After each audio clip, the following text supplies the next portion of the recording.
The art gallery was a hidden gem tucked between a coffee shop and a boutique in a quiet San Francisco alley. It wasn't the kind of place Elon Musk frequented, but that evening, feeling drained from meetings and the weight of endless deadlines, he found himself wandering in. The air inside was warm and heavy with the scent of paint, and the hum of a distant jazz record filled the space. He moved between the exhibits with detached curiosity, pausing now and then to study an abstract piece or a sculpture. But it wasn't the art that stopped him, it was her. She stood in the corner of the room, barefoot on the polished concrete floor, a paintbrush tucked behind her ear. Her short, choppy hair fell haphazardly into her face as she worked on a canvas propped against the wall. A smear of cobalt blue ran across her cheek, matching the streaks on her oversized, paint-speckled shirt. Elon watched for a moment before his curiosity got the better of him. "You're painting in the middle of an exhibit?" he asked, his tone half bemused, half intrigued. She looked up, startled, her amber eyes locking onto his. There was a flicker of recognition. She knew who he was, but it passed quickly, replaced by an amused smirk. "Why not? The art's supposed to breathe, isn't it?" she said, waving a hand at the surrounding pieces. "Otherwise, it's just dead." Her words caught him off guard. "Dead?" he echoed. "Yes. Like your Teslas," she added with a grin, her tone teasing but firm. Elon's eyebrows lifted. He wasn't used to being challenged so casually, especially by a stranger in paint-streaked jeans. "I think a lot of people would disagree. Teslas represent progress." "Progress," she repeated, rolling the word on her tongue as if tasting it. "Sure, if you're into straight lines and cold efficiency. But where's the soul in that? Where's the wonder?" Her words annoyed him, but they also intrigued him. "Technology isn't about killing wonder. It's about expanding what's possible," he countered. "Don't you think creativity thrives when the limits are pushed?" She tilted her head, considering him. "Maybe," she said finally. "But only if the one pushing them remembers what it means to dream, not just calculate." The room felt suddenly quieter. A challenge hung between them, unspoken but undeniable. "Dreams and calculations aren't as far apart as you think," Elon said. "Prove it," she replied, holding his gaze with a boldness that matched her free-spirited aura. For the first time in a long time, Elon Musk felt a spark of something unfamiliar, a mix of curiosity and unease. This wasn't the world he navigated daily, but for reasons he couldn't quite name, he didn't want to leave. "Maybe I will," he said, his lips curving into a faint smile. And with that, the first thread of their strange and compelling connection was woven. Elon arrived at Hana's loft the next evening, unsure of what he was walking into. The building was an old brick warehouse on the edge of the Mission District, its facade covered in peeling paint and street art. He hesitated before knocking on the heavy wooden door, but before his hand reached it, it swung open. Hana stood there, barefoot again, her mismatched socks peeking out from under ripped jeans. "You made it," she said, a mischievous glint in her eye. Her studio was chaos personified. Paintings leaned against every wall, half-finished sculptures jutted out of the floor like alien artifacts, and strings of colorful lights crisscrossed the ceiling.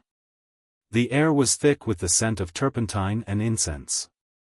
"I've never seen anything like this," Elon said, stepping carefully around a pile of fabric scraps. "Good," Hana replied. "Art shouldn't look like anything else." She gestured toward a cluttered table. "Go ahead, pick something up." Elon glanced at her. "What am I picking up?" "Whatever catches your eye. A brush, a chisel, a chunk of clay, doesn't matter. Just make something." He hesitated. "I'm not an artist." "That's what they all say," Hana said with a grin.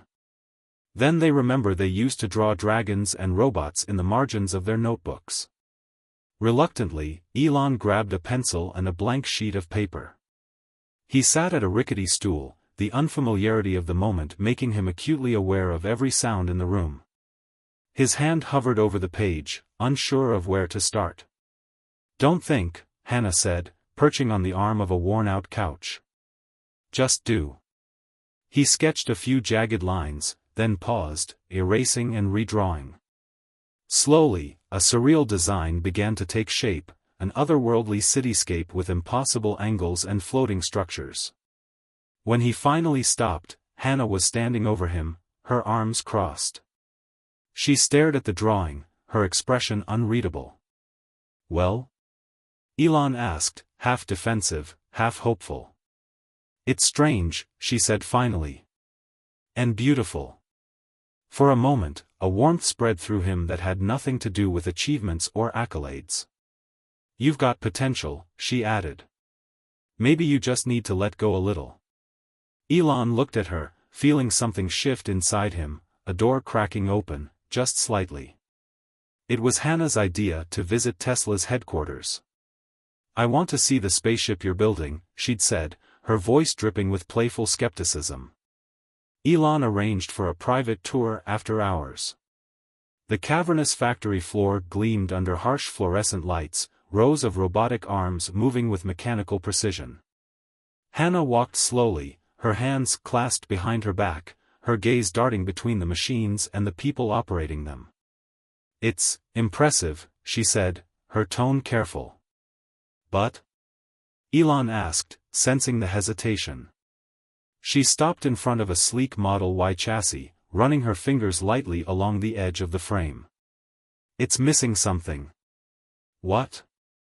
"Imperfection," she said, turning to face him. "A fingerprint. A stray brushstroke. It's too clean." Elon frowned. "Clean is the point. Precision is what makes it work." "Sure," she said, nodding. "But where's the humanity in that? Machines are perfect, but people aren't. That's what makes art powerful, it reminds us of who we are." The words lingered in the air, uncomfortable yet oddly resonant. As they continued the tour, Hana's questions grew sharper. Why were the workspaces so sterile? Why was everything so fast? Where was the room for spontaneity? Elon found himself both irritated and intrigued. No one had ever challenged him in this way before, and he wasn't sure how to feel about it. By the time they reached his office, the tension between them had grown thick. He poured them both a glass of water and leaned against his desk. "You really think I'm doing it wrong?" he asked. "I don't think you're doing it wrong," Hana said, sitting cross-legged on the couch. "I just think you're forgetting that progress isn't just about speed or scale. It's about what it means to the people living it." Her words struck a chord he didn't expect. For years, his focus had been on the big picture, the future of humanity. But when was the last time he'd thought about the small moments, the imperfections that made life worth living? As the conversation drifted into quieter tones, Elon realized something: Hana wasn't just critiquing his work. She was holding up a mirror, forcing him to see parts of himself he'd buried long ago. The city glittered below them, a sprawling sea of lights stretching into the horizon. Hana led Elon to the roof of her building, the staircase creaking under their feet as they ascended. At the top, a few mismatched chairs and a small table sat in the corner, surrounded by plants and hanging lanterns. Hana threw herself into one of the chairs, kicking her legs up and grinning. Elon hesitated before sitting beside her, the cool night air brushing against his face. They had been talking for hours already, but there was something about the height, about being so far from the pressures of the world, that made their conversation feel freer, more honest. "You know," Hana said, lighting a cigarette, her voice quiet but strong, "I've always thought about what it means to live freely. Everyone's got their own idea of it, but when you get down to it, it's not about money or fame or success. It's about being, you know." Elon nodded, watching her eyes flicker in the lantern light. "I think about that, too. But it's hard to balance all the things I want to do with the pressure of everything else." Hana exhaled a plume of smoke, watching it dissolve into the night. "You've built something huge. Tesla, SpaceX, everything. But do you ever wonder if you're missing the point? Missing the point?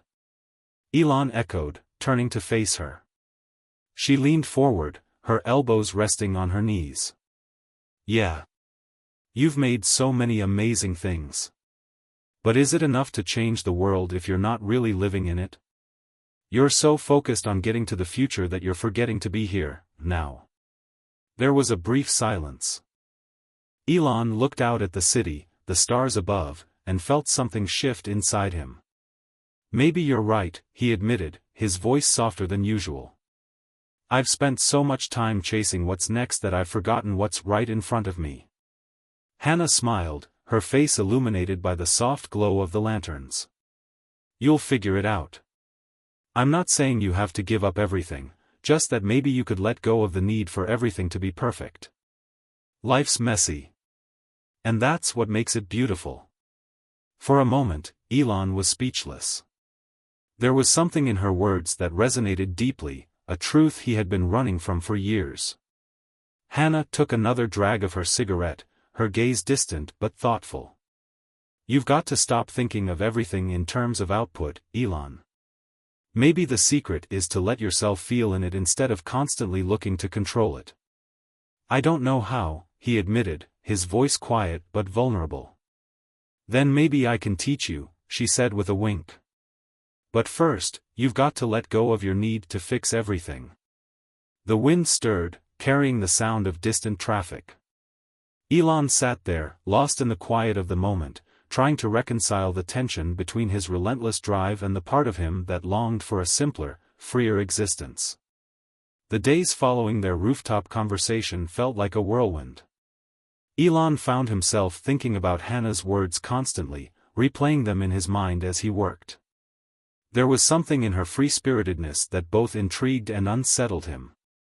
She was a world apart from everything he knew, and yet, a part of him felt drawn to that chaos, to the unpredictability of her life. But as much as he tried to embrace her philosophy, the demands of his empire were never far behind. Meetings piled up, decisions had to be made, and every minute of his day felt suffocated by the weight of it all. Hana, on the other hand, seemed to float through life, her days as unpredictable as ever. She dropped by Tesla's headquarters again, this time without warning, and wandered the floor with a kind of carefree curiosity. Elon couldn't help but notice how out of place she seemed, how uncomfortable his employees were around her. But even then, something about her presence felt like a breath of fresh air in a room that was otherwise stifled by schedules and deadlines. Later that week, they met again for coffee. The conversation started light, but quickly shifted. "You're too rigid," Hana said, setting her cup down with a thud. "You act like everything has to be this perfectly synchronized machine. But nothing in life works like that." "I'm not asking for perfection," Elon replied, frustration bubbling beneath the surface. "I'm asking for efficiency. There's a difference." Hana's eyes narrowed. Efficiency isn't the answer to everything. Sometimes, the best things happen when you let go of control. He could feel the distance between them growing, an invisible divide he couldn't cross. The more she pushed him to embrace the messiness of life, the more he retreated into the structure and certainty he knew. "I can't live like you," he said, his voice harder now. "I have too much at stake. I can't just float through life. I need to build it." "Maybe that's the problem," Hana shot back. "You're building something so big you've forgotten how to live in it." The word stung, but Elon didn't let it show. "Maybe we're just not meant to see eye to eye," he said, standing up abruptly. Hana's gaze softened, but the tension remained. "Maybe not," she said quietly. "But you're not the only one trying to change the world." Elon walked away without another word, his mind racing. Something in their connection had snapped, and he couldn't tell if it was the end or just a pause. The days after their argument felt long and heavy, each one dragging with the weight of unspoken thoughts. Elon spent hours in his office, staring at the screens in front of him but not seeing them. The usual fire to push forward was there, but it felt hollow, like an engine running without fuel. He hadn't heard from Hana in days. At first, he was relieved. He was used to solitude, to the grind of his work, but as time passed, he found himself missing her presence. Not just her eccentricity, but the challenge she presented, the way she made him think about things differently. One evening, as the sun dipped below the horizon, Elon found himself standing in front of a canvas in his own office, a space he'd never considered for anything but spreadsheets and models. He picked up a paintbrush, the strokes awkward at first, then smoother as he let himself become absorbed in the movement. He painted a landscape, a sprawling, surreal scene of towering structures and wild, organic forms. For the first time in years, he wasn't thinking about efficiency or success. He was just creating. It was messy. The lines weren't perfect, the shapes didn't make logical sense. But there was something freeing in the act, something unexpected in the way it made him feel. He couldn't quite put it into words, but for a moment, he felt like he was living in the process, not just planning for the end result. Across town, Hana was also reflecting. She sat in her loft, a cup of tea cooling beside her, as she studied the pieces around her. The work she had been creating over the past few weeks felt different, less chaotic, more intentional. A part of her missed the uncertainty of it all, the wildness of creation. But she also saw value in the discipline she had resisted for so long. Elon had been right about one thing, there was beauty in precision, too.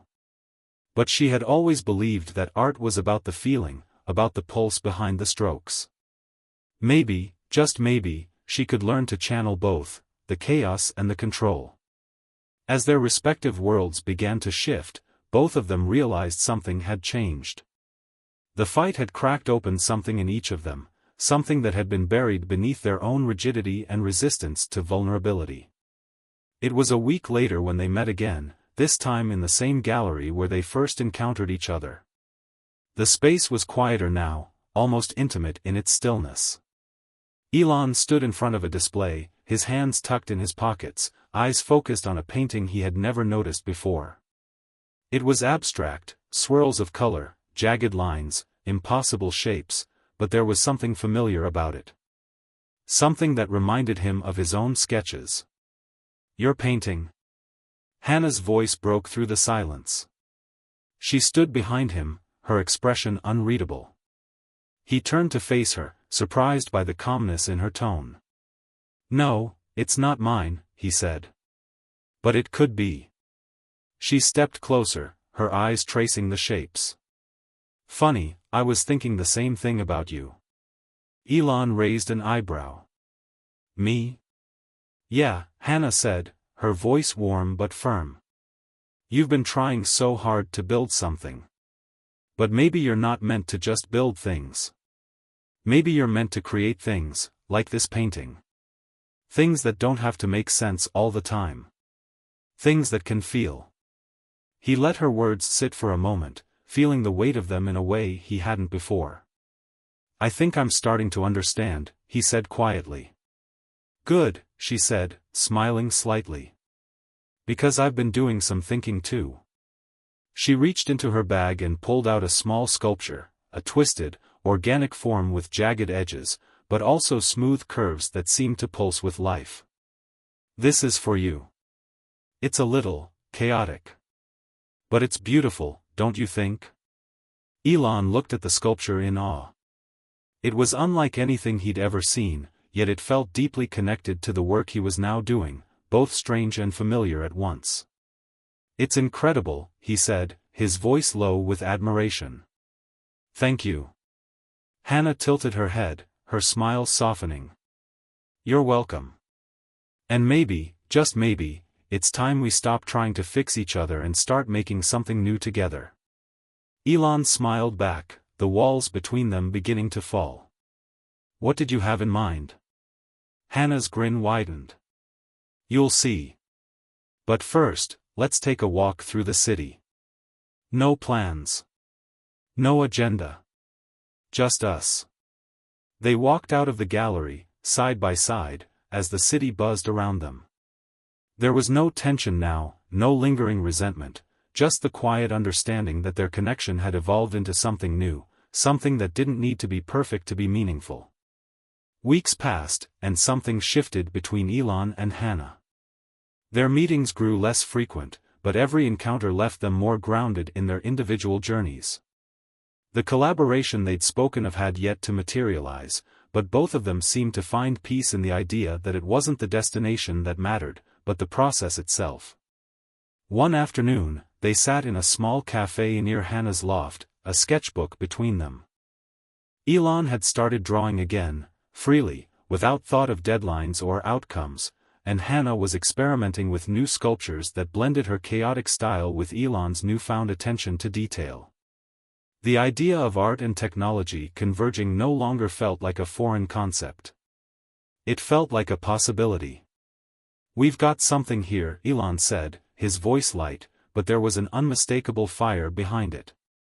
"It's not what either of us expected, but it feels right." Hana smiled, her eyes soft. "It's never what we expect. But that's what makes it worth doing, right?" Elon looked out the window, watching the people walk by, the world moving with its usual rhythm. For the first time in a long while, he felt a sense of peace. A sense of possibility. They didn't have to have everything figured out.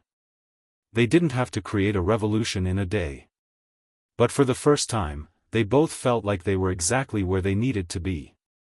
Together. In their own way. The future, like the city before them, was full of unknowns. But as long as they continued to walk through it, side by side, it felt like they might just find something worth building.